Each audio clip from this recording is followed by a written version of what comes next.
ये सीजीआई साहब पर जूता है, ये संविधान पर जूता है, ये न्यायपालिका पर जूता है, ये देश के प्रत्येक जज पर जूता है, ये उस सिस्टम पर जूता है जिस सिस्टम से इस देश को न्याय मिल रहा है। और तो और अखिलेश यादव जी का बंगला धोया गया, और तो और गाय क्या नाम यादवों के क्या नाम है अपना सर मुड़वा करके महिला का मुंह तो छिड़का गया। तो ये अपमान एक आम आदमी से लेकर के और सीजीआई से लेकर के राष्ट्रपति तक का है। उनका आदेश हुआ, कभी चीफ जस्टिस को आदेश हो जाता है कि मेरे सपने में भगवान आए और उन्होंने कहा अयोध्या मामले पर आप ये फैसला दे दो, कभी जूते चलाने वाले का फैसला हो जाता है, करी साहब आप ऐसा कर दो। तो ये क्या है कि भगवान की आड़ में जो इनके मंसूबे है ना, जो इनके मन और मस्तिष्क में मनुवाद, गंध, जातिवाद और आतंकवाद जातंकवाद जो भी है, वो उसको भगवान के भरोसे भगवान के नाम पर बाहर निकाल रहे हैं, डिलीवर कर रहे हैं बार बार।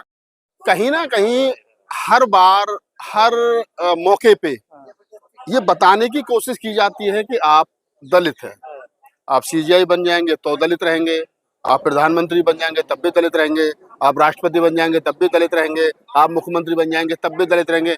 आपको वो ये हर बार अवगत कराना चाह रहे हैं कि आपका स्थान जो सीजीआई बनने के बावजूद भी वो ये वाला है। अब रहा सवाल सनातन का अपमान नहीं सहेगा हिंदुस्तान जो नारे लगाए गए हैं, तो उस मूर्ख आदमी से जिसने सीजीआई साहब की तरफ जूता फेंका, राकेश कौशल शायद उसका नाम है, उस राकेश किशोर, उससे ये पूछा जाए कम से कम कि भाई सनातन का अपमान नहीं सहेगा हिंदुस्तान, तो सनातन का कौन सा अपमान कर दिया? अगर सीजीआई गवई साहब ने ये कहा है क्या नाम है खजुराहो की मूर्ति के बारे में, विष्णु की मूर्ति के बारे में ये कहा गया कि आप भगवान के इतने बड़े भक्त हैं तो भगवान से खुद ही जाकर के प्रार्थना कीजिए, तो इसमें कौन सी गलत बात है? आप अगर भगवान में, आपके भगवान में ताकत है, आपके भगवान में बहुत ज्यादा शक्ति है, तो आप मंदिरों का दरवाजा खटखटाइए ना। आप कोर्ट का दरवाजा क्यों खटखटा रहे हो? और उस मूर्ख आदमी को यह भी पता होना चाहिए कि आप जिस प्रकार से सीजीआई एक बड़ी पोस्ट है, भारत के न्यायपालिका का प्रथम व्यक्ति, जिसके ऊपर उम्मीद है भारत के तमाम गरीब शोषित पीड़ित लोगों को न्याय की, उस आदमी के मान सम्मान, उसके मान सम्मान को ठेस पहुंचा करके जूते फेंक करके ये बताना कि आप दलित हो, आप अछूत हो, आप शूद्र हो और आप इस कुर्सी पर बैठ तो गए हो, लेकिन आपका स्थान आज भी मनुवादी सिस्टम में, इस सनातनी सिस्टम में, इस हिंदूवादी सिस्टम में, इस चतुर्वर्णीय सिस्टम में वही है जो वो अपनी नजर से देखते हैं। पर गवई साहब ने तो इसको एक्सेप्ट कर लिया ना, देख लिया, वो तो कुछ कह ही नहीं रहे। देखिए मैं क्या कह रहा हूँ आपको, गवई साहब ने क्या कहा ये गवई साहब का आपका और मुझे बेहतर पता है, लेकिन एक इतने बड़े पद पर बैठा हुआ व्यक्ति क्या करेगा? एक इतने बड़े पद पर बैठा हुआ व्यक्ति अपनी गरिमा के खिलाफ बोलेगा। अगर हाथी जा रहा और कुत्ते भौंक रहे हैं तो हाथी क्या करेगा? इग्नोर करेगा। और प्रधान हाथी कुत्ते वाला नहीं, जूते का मैं वही आ रहा हूँ, मैं आपकी बात पे ही आ रहा हूँ कि सीजीआई साहब ने जो स्टेटमेंट दी है, अगर मैं सीजीआई साहब की जगह होता तो शायद कुछ और करता, लेकिन सीजीआई चूंकि सीजीआई है, उनके हाथ में बहुत सारी पावर है, कानून सारा उनके हाथ में है, वो चाहे तो उसको एक अच्छा सबक सिखा सकते हैं, लेकिन उन्होंने ये बड़प्पन दिखाते हुए कि इसको माफ कर दिया जाए, अगर इस प्रकार की गलती ना करे तो शायद उन्होंने माफ कर दिया। लेकिन बड़प्पन नहीं दिखा रहे थे, लेकिन मैं क्या लागू करवाना चाह रहे दलितों पे। मैं क्या कह रहा हूँ, सरकार का धन्यवाद कि क्रीमी लेयर लागू नहीं हुआ। मोदी जी ने कहा कि दलितों में क्रीमी लेयर लागू नहीं होगा। मैं क्या, अगर आप ऐसे व्यक्तिगत करोगे कि सीजीआई साहब ने वहां क्यों नहीं करा, वर्गीकरण वाला फैसला क्यों दे दिया, ये क्यों कर दिया, वो क्यों कर दिया, अभी हम कल परसों तारीफ करते सीजीआई साहब की, उन्होंने सुप्रीम कोर्ट में जो है वो आरक्षण लागू कर दिया, तो हम भी स्टेटमेंट दे रहे थे, उस पर आप भी रिकॉर्ड कर रहे थे। तो समय समय पर आदमी ऊपर नीचे होता है, सीजीआई साहब भी है तो आदमी, एक कानून के बड़े ज्ञाता हैं, बहुत सारे केस उनके कलम से सुलझे हैं, देश की अदालतों को बड़ी उम्मीदें हैं उनसे, आज भी हैं, कल भी रहेंगे जब तक इस पद पर रहेंगे। लेकिन ये कह देना कि सीजीआई साहब उस समय ऐसे थे और अब ऐसे हैं, तो उस समय की स्थिति क्या रही थी वो अलग थी, आज की परिस्थिति क्या है वो अलग है।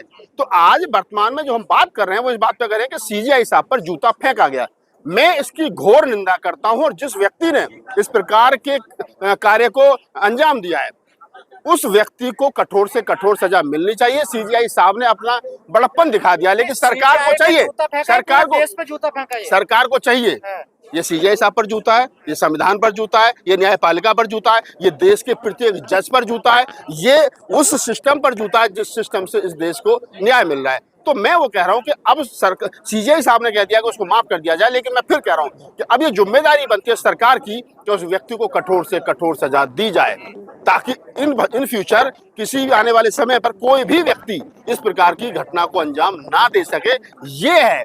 और आज यहाँ पर जो जूता वापस कर, मैं बता रहा हूँ, आज जितने लोग यहाँ पर इकट्ठा हुए हैं वो तमाम बुद्धिजीवी लोग हैं, तमाम इंटेलेक्चुअल हैं, दलित समाज के, ओबीसी समाज के, महिलाएं, वो जो 90% आवाम है SC ST OBC, वो आवाम आज यहाँ इकट्ठा हुआ है, जिनके पीछे लाखों लाखों लोग हैं। एक दबाव बनाने की कोशिश की जा रही है कि वो उसको सजा मिले, और ये दबाव बनाने की कोशिश की जा रही है कि आने वाले समय पर इस प्रकार की घटनाओं को अंजाम ना दिया जाए। लेकिन फिर भी मैं अपने तमाम जो हमारे समाज के लोग हैं उनको बता दूं कि ये जो सिस्टम है, सीजीआई साहब जिस दिन सीजीआई बने तो बताया गया साहब पहले दलित बुद्धिस्ट, दलित दूसरे बुद्धिस्ट पहले। तो पहले तो यही लोगों को समझने में काफी लंबा समय लगा कि दलित तो चलो पहले केजी बालाकृष्ण साहब रहे, अब दूसरे दलित हो गए, ये हो गए, अब क्या नाम है बुद्धिस्ट भी है। तो एक तो दलित और ऊपर से बुद्धिस्ट, एक तो करेला और ऊपर से नीम चढ़ा, तो बर्दाश्त कैसे हो इन लोगों को?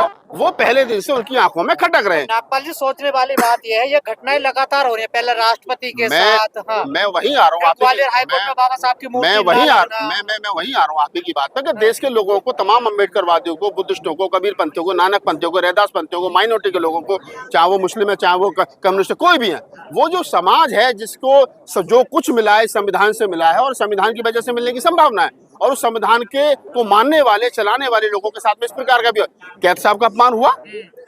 Chief justice of Madhya Pradesh Suresh Kumar कैद साहब के अपमान में क्या कुछ नहीं कहा ब्राह्मणों ने। उसके बाद में द्रौपदी मुर्मू मंदिर में गई तो उनको गर्भगृह में पूजा नहीं करने दी गई। इससे पहले राष्ट्रपति रामनाथ कोविंद साहब को क्या नाम है सीढ़ियों पर बैठ करके पूजा करनी पड़ी। इससे पहले बाबू जगजीवन राम जी एक मंदिर का उद्घाटन कराए थे तो उस मूर्ति को धो करके पवित्र किया गया था। और तो और अखिलेश यादव जी का बंगला धोया गया। और तो और गाय क्या नाम है यादवों के क्या नाम है अपना सर मुड़वा करके महिला का मूत्र छिड़का गया। तो ये अपमान एक आम आदमी से लेकर के और सीजीआई से लेकर के राष्ट्रपति तक का है। राष्ट्रपति से बड़ी तो कोई पोस्ट नहीं है ना देश के अंदर, उससे बड़ा तो कोई पद नहीं है ना। लेकिन राष्ट्रपति बनने के बाद भी अगर हमारे लोगों का अपमान ये होता है कि अब आप शूद्र हो, आप दलित हो, आप अछूत हो, आप पिछड़े हो, तो आप समझ लीजिए कि आप कुछ भी बन जाइए इस देश के अंदर, आपको ये 15% 12% जो मनुवादी लोग हैं, जातिवादी लोग हैं, ये लोग आपको उसी चश्मे से देखेंगे। इस घटना से मोदी जी बड़े आहत हुए हैं, देखिए बड़े परेशान हुए हैं। मोदी जी शायद आपको याद हो घटना के, मोदी जी ने कहा था कि मेरे दलित भाइयों को मत मारो, मुझे मार लो, ऊना कांड को लेकर के वो तब भी आहत हुए थे। वो रोज आहत ही रहते हैं, वो और उनके साथ में आने वाले लोग जो जिन आहत गैंग है पूरा, ये काम नहीं करते हैं। मैं समझता कि मोदी जी ने जो ट्वीट किया था वो मैंने भी पढ़ा। मोदी जी कहते कि जिसने सीजीआई के खिलाफ इस प्रकार की घटना को अंजाम दिया है उसको तुरंत तत्काल प्रभाव से गिरफ्तार करके जेल में भेजा जाए। तो उस ट्वीट से मैं भी खुश होता। लेकिन मैं आहत हो गया, अरे भाई तुम्हारे हाथ काम करे, ओढ़े बिछाए खाए, क्या करे तुम्हारे हाथ को, तुम्हारे ट्वीट काम करे क्या भाई? ईश्वर का आदेश हुआ, परमात्मा का आदेश हुआ, और वो पूरी रात सो नहीं पाए और सुबह जाकर अंजाम दे दिया घटना को। देखा मैं उस ईश्वर को ढूंढ रहा हूँ, हाँ। वो मुझे मिल नहीं रहा। वो भगवान, वो ईश्वर मैं ढूंढ रहा हूँ भाई साहब। इसने बड़ी जिंदगी खराब कर रखी है हमारी, इसने जितना दिमाग खराब कर रखा है भगवान ने और ईश्वर ने, मैं ढूंढ रहा हूँ। वो मिल जाए तो मैं पूछूं तो सही कि तू किस किस के ख्वाब में एक ही रात में लाखों आदमियों के सपनों में कैसे आ जाता है? आहत हो जाएंगे, भावना नहीं तो भावना आहत हो तो मेरे ऊपर मुकदमा करो ना। ये मेरे और भगवान के बीच का सवाल है। मैं भगवान को ढूंढ रहा हूँ, तू मिल तो सही भाई। तू क्यों नहीं मिल रहा? एक बार आकर तू डरता है, डरपोक है, कायर है, लूला है, लंगड़ा है, अंधा है, बहरा है, तू मिलता क्यों नहीं है? तो मैं भगवान को ढूंढ रहा हूँ। तुम अरे वो कण कण में है, तो फिर कण कण में बच्चों के बलात्कार हो रहे हैं, 5-5 साल की बच्चों के बलात्कार हो रहे हैं, वहीं मंदिरों में बलात्कार हो रहे हैं, भगवान रोकता क्यों नहीं है? तो मैं कह रहा हूँ गजेंद्र जी, ये बड़े मजे की बात है कि भगवान का आदेश हुआ। कभी चीफ जस्टिस को आदेश हो जाता है कि मेरे सपने में भगवान आए और उन्होंने कहा कि अयोध्या मामले पर आप ये फैसला दे दो। कभी जूते चलाने वाले का फैसला हो जाता है, करी साहब आप ऐसा कर दो। तो ये क्या है कि भगवान की आड़ में जो इनके मंसूबे है ना, जो इनके मन और मस्तिष्क में मनुवाद, गंध, जातिवाद और आतंकवाद, जातंकवाद जो भी है, वो उसको भगवान के भरोसे और भगवान के नाम पर बाहर निकाल रहे हैं, डिलीवर कर रहे हैं बार बार। तो मैं यही कह रहा हूं कि इस देश के 80-85% आवाम को समझ जाना चाहिए कि ये समाज आपको किसी भी सूरत में एक्सेप्ट करने वाला नहीं है। देश के संविधान ने बेशक आपको राष्ट्रपति बना दिया, सीजीआई बना दिया, मुख्यमंत्री बना दिया, लेकिन उसके बावजूद ही आपका अपमान जारी रहेगा। जो है किशोर, उनको कोई पछतावा नहीं है, कह रहे मुझे कोई पछतावा नहीं है।